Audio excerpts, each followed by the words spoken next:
Gencatan senjata Iran dan Israel masih berlangsung, namun pemimpin Iran, Amerika Serikat, dan Israel mengeluarkan komentar panas yang saling menyerang.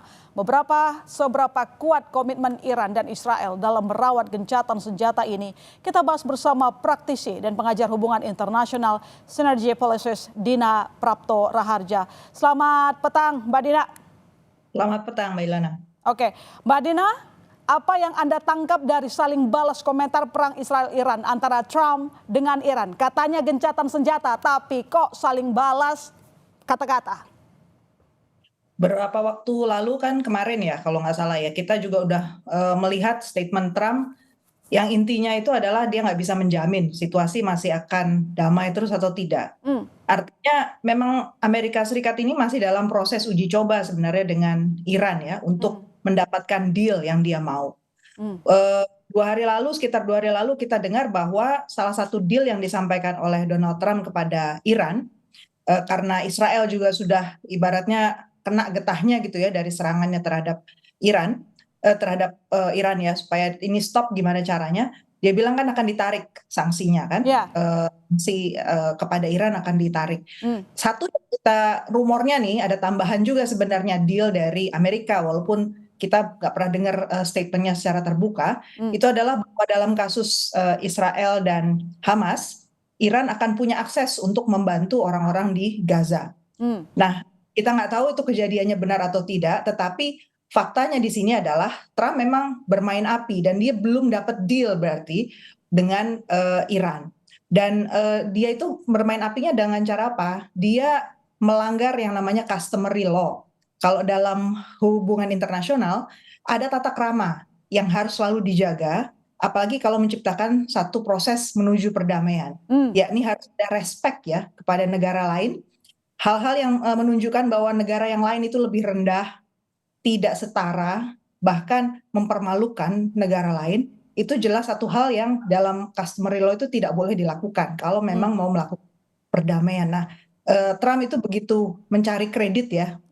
Poinnya itu adalah mencari kredit untuk Amerika dan juga untuk dirinya sebagai tokoh gitu ya. Jadi itulah dia lakukan. Ya, kalau kata Mbak Dina sebenarnya dia melanggar sebuah ketentuan, tapi kemarin yang kita dengar bahwa Presiden Amerika Serikat Donald Trump malah bilang yang seperti tadi Anda katakan, tadinya saya mikir mau mencabut sanksi kepada Iran, tapi karena begini tampaknya dia ingin unjuk gigi begitu ya, kalau dia bisa saja menyerang Iran. Sanksi apa sih yang bisa diberikan seorang Donald Trump kepada Iran? Tadi spontanitas yang dia sampaikan ke media massa kan adalah kita bisa lagi ngebom Iran, ya kan? Jadi artinya dia masih terus dalam posisi ofensif sebenarnya terhadap Iran. Dan kemarin juga ada statement kan dari beliau bahwa kalau Iran sampai berani lagi masih mengembalikan program nuklirnya, maka konsekuensinya akan sangat berat gitu kan. Jadi sebenarnya berarti kedua belah pihak nih, baik Israel maupun Amerika kan nggak tahu ya situasi di dalam negeri Iran. Kalau saya sih membacanya begitu. Artinya dengan adanya perang kata-kata, ini sekaligus memudarkan bahwa rencana Trump ingin bertemu dengan pemimpin Iran pekan depan mungkin saja tidak akan terjadi. Mungkin tidak akan terjadi. Dari pihak Iran tentu menyampaikan kata-kata yang menyerang dan bahkan mendiskreditkan pemimpin tertinggi mereka itu bukan satu cara yang tepat ya untuk berhadapan, duduk bersama mencari satu solusi yang jelas. Saya sudah katakan di berbagai tempat ini situasinya sangat kompleks kan. Bukan melulu soal bilateralnya antara Israel sama Iran, tapi Israel sendiri mau menarik ini ke garis yang lebih besar, stabilitas di Timur Tengah. Jadi Iran paham betul itu situasi itu. Jadi nggak mungkin dia mudah untuk diajak duduk bersama. Kecuali lagi-lagi ada rumor lain lagi ya yang ditawarkan oleh Trump. Tapi dugaan saya Trump ini orangnya nggak stabil.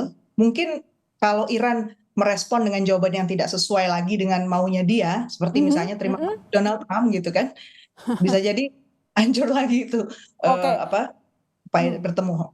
Kalau Trump maunya didengerin, maunya Iran patuh sama mereka. Tapi fakta yang kita lihat, Menlu dari Iran, Araghchi mengatakan, kalau Trump mau gencatan senjata ini berlangsung dengan aman, artinya tolonglah kalau ngomong yang sopan gitu.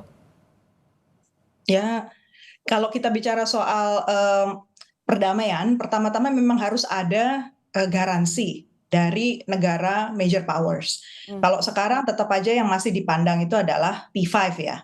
Amerika Serikat sebagai negara anggota pemegang veto di PBB itu sebenarnya bisa menjadi garansi di sini, garansi bahwa ini berhadapan dengan pihak yang equal gitu, pihak yang setara, sama-sama punya punya dignity ya, punya martabat gitu untuk berdialog. Jadi kalau itu, jadi kata sopan itu kita artikan tadi ya kesetaraan, karena kalau dalam Ya. negosiasi kesetaraan itu nggak mungkin ada kesepakatan.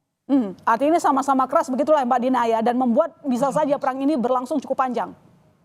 Betul. Betul. Nah, kalau kita kembali kepada ancaman Presiden Amerika Serikat Donald Trump yang mengatakan akan mengebom lagi Iran kalau masih mengembangkan fasilitas nuklir, apakah ini memungkinkan memicu tensi di kawasan itu lagi? Ya, ini masih sangat mungkin. Jadi kalau diperhatikan situasinya itu masih kemarin ya, terutama habis pertemuan Donald Trump juga ke NATO, kita tahu Ya. ternyata Amerika Serikat juga mengocok situasi panas global ini bukan hanya di kawasan Timur Tengah. Jadi ada aktor-aktor lain yang di framing juga itu berpotensi untuk masuk ke dalam panasnya suasana di Timur Tengah, seperti misalnya Tiongkok dan Rusia. Jadi kalau kita nanti mendengar narasi-narasi seperti itu, kita mudah-mudahan tidak terlalu terkejut ya, karena ini memang satu cara dari Amerika Serikat untuk menata situasi sedemikian rupa untuk benefiting atau menguntungkan deal dari Amerika Serikat itu. Tapi apakah mungkin saja Iran yang akan mendekati Rusia dan juga Tiongkok untuk terlibat dalam menghadapi kemungkinan perang lagi? Turun gunung gitu mereka, tapi di pihaknya Iran. Komunikasi antara pihak itu sudah dikonfirmasi memang terjadi ya. Jadi dalam situasi yang seperti sekarang itu sebenarnya antar pihak termasuk Uni Eropa bahkan dengan Rusia itu sebenarnya tetap terjadi karena memang demikianlah customary law atau kebiasaan di dunia diplomasi. Tapi aku juga udah bilang di momen yang lain bahwa Rusia itu punya satu kepentingan juga untuk menjaga suasana perlindungan untuk warga negara Rusia yang ada di Israel.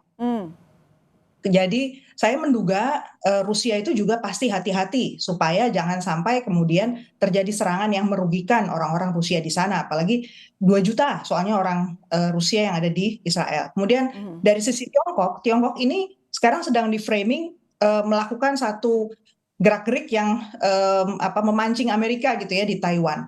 Jadi padahal dalam konteks yang sama Tiongkok itu masih mencari deal untuk perdagangan dia soal tarif.